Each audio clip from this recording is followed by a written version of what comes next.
Many times I'm asked, 21 Whispers, what's that all about? Where's the name come from? Let me give you the backstory. It was a number of years ago. I was booked to do a keynote speech for a large organisation.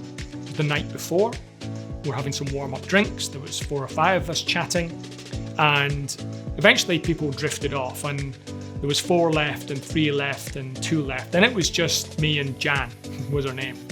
Jan had been on a program I'd run previous few months, and she stepped right into my space, really quite uncomfortable. And she was a little bit smaller than me. She got her finger out and pointed it straight at my nose and said, "Pete, you changed my life," and walked off. And I can still feel the goosebumps now. And as I reflected on that, it wasn't that I changed her life. I just said something that she finally heard. And you know how we hear something, if you hear it enough times, you kind of go, I've heard that before, and it kind of becomes a bit louder. It kind of turns from a whisper into a shout. And when you hear something as a shout, that's when you tend to do something about it. It causes you to change your path. And so for Jan, something that I'd said became a shout for her, so she changed what she was going to do.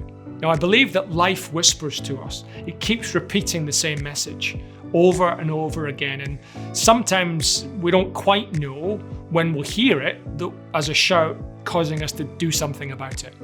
So that's what 21 Whispers is all about. We're going to share with you as many tips and tools and metaphorical whispers, enough that you will then hear them as a shout, so you're going to do something about it. So if that's of interest to you, if you're interested in becoming a better version of yourself, that's where 21 Whispers can help you.